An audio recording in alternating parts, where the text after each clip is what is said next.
ಪ್ರತಿಯೊಬ್ಬರಿಗೂ ಒಂದು ಕನಸಿರುತ್ತೆ. ಯಾವ MLA ಕೂಡ 5 ವರ್ಷದಲ್ಲಿ ಕನ್ನಂಬಾಡಿ ಅಣೆಕಟ್ಟೆ ಕಟ್ಟಕ್ ಆಗಲ್ಲ. ಸವಾಲುಗಳಿದ್ದೇ ಇರುತ್ತೆ. ನಿಮ್ದೇ ಆದ ಆದ್ಯತೆಗಳಿರುತ್ತೆ. ಶಿಕ್ಷಣ, ಉದ್ಯೋಗ, ನೀರಾವರಿ, ಆರೋಗ್ಯ. ಈ ಒಂದು ಸರ್ಕಾರದಲ್ಲಿ ಉಳಿದಿರೋ 3 ವರ್ಷದಲ್ಲಿ ಏನ್ ಮಾಡಬೇಕು ನಿಮ್ಮ ಕನಸಿನ ಶಿವಮೊಗ್ಗ ಗ್ರಾಮಾಂತರಕ್ಕೆ? ಸರ್, ನನಗೆ ಮುಖ್ಯವಾಗಿ village to village contact road ಬೇಕು sir. Road village to village to contact road ಇದೆಯಲ್ಲ, ಅದರ ಅವಶ್ಯಕತೆ ತುಂಬಾ ಅಂದರೆ ತುಂಬಾನೇ ಇದೆ. ನಮಗೆ ತುಂಬಾನೇ ಇದೆ.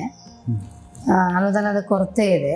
ಒಂದು ಕಡೆಗೆ ನೀರಾವರಿ ವಿಚಾರಕ್ಕೆ ಬಂದರೆ ನಾವು ಸುಳ್ಳು ಹೇಳಬಾರ್ದು. DK ಶಿವಕುಮಾರ್ ಸರ್ ಅವರು ನಾವು ಕೊಟ್ಟಿರೋ ಲೆಟರ್ಗಳಿಗೆ ಆಲ್ಮೋಸ್ಟ್ ಮಾಡಿಕೊಟ್ಟಿದ್ದಾರೆ. ಅವ್ರು ಯಾವುದೂ ಇಲ್ಲ ಅಂತ ಹೇಳಿಲ್ಲ. ಅವರೊಬ್ಬ ಮಂತ್ರಿಗೆ ನಾನು ಹೋದ ಕಡೆಗೆ ಮಾಡಿಕೊಟ್ಟಿದ್ದಾರೆ.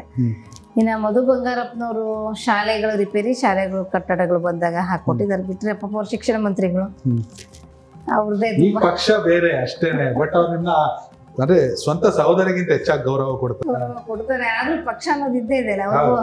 ಅವ್ರಿಗೂ ರೆಸ್ಟ್ರಿಕ್ಷನ್ಸ್ ಹಾಕ್ಬಿಡ್ತಾರೆ ಪಕ್ಷದವರು. ನೀವು ಶಾರದಾಪುರ ನಾಯಕರಿಗೆ ಹೆಚ್ಚು ಒತ್ತು ಕೊಡ್ತೀರಿ, ಪಕ್ಷದ ಬೆಳವಣಿಗೆ ಹೆಂಗಾಗತ್ತೆ ಅಂತ ಹೇಳಿ ತಿಳ್ಕೊಳ್ತಾ ಇದ್ದಾರೆ. ಆ ರೀತಿ ಏನಿಲ್ಲ. ಅವ್ರ ಪಕ್ಷಕ್ಕೆ ಅವ್ರು ಕೆಲಸ ಮಾಡ್ತಾ ಇದ್ದಾರೆ. ನನಗೇನು ಕೆಲಸ ಮಾಡಿಲ್ಲ. ಅವರು ಅವ್ರ ಪಕ್ಷಕ್ಕೆ ಅವ್ರು ಮಾಡ್ಕೊಡ್ತಾ ಇದ್ದಾರೆ. ಶಾಸಕಿಯಾಗಿ ನನಗೇನಿರುತ್ತೆ ಅದಿದ್ದೇ ಇರುತ್ತೆ ಕೆಲಸ ಕಾರ್ಯಗಳ ವಿಚಾರದಲ್ಲಿ. ನಿಮ್ ಕನಸಿನ ಶಿವಮೊಗ್ಗ ಗ್ರಾಮಾಂತರ ಏನಾಗ್ಬೇಕು ಮೇಡಮ್? ಆಕ್ಚುಲಿ ನಾನು ಹಾರನಹಳ್ಳಿ ಕ್ಷೇತ್ರದ ZP ಮೆಂಬರ್ ಆಗಿ 2 ಸಾರಿ ಪ್ರತಿನಿಧಿಸಿದ್ದೆ. ಅದನ್ನ ನಾಯಕರು ಸಹ ಒಂದ್ ಬಾರಿ ಆಗಿದ್ದು. ಇದು ಹೊಸನಗರ ಕ್ಷೇತ್ರ ಇತ್ತು. ಆಕ್ಚುಲಿ ಫಸ್ಟ್ ಹೊಸನಗರ ಕ್ಷೇತ್ರ ಇತ್ತು. ಡಿಲಿಮಿಟೇಷನ್ಸ್ ಬಂದಾಗ ಹೊಸನಗರ ಕ್ಷೇತ್ರದಿಂದ ಒಂದಿಷ್ಟು ತಕ್ಕೊಂಡು ಹೊಳೆಹೊನ್ನೂರು ಇಂದ 1-2 ಹೋಬಳಿ ತಕ್ಕೊಂಡು ರಿಸರ್ವೇಶನ್ ಕಾನ್ಸ್ಟಿಟ್ಯೂನ್ಸಿ ಮಾಡಿದ್ರು ಇದನ್ನ ಸಡನ್ ಆಗಿ. ಆ ಹಿನ್ನೆಲೆಯಲ್ಲಿ ಇದು ನನಗೆ ಅವಕಾಶ ಸಿಕ್ತು.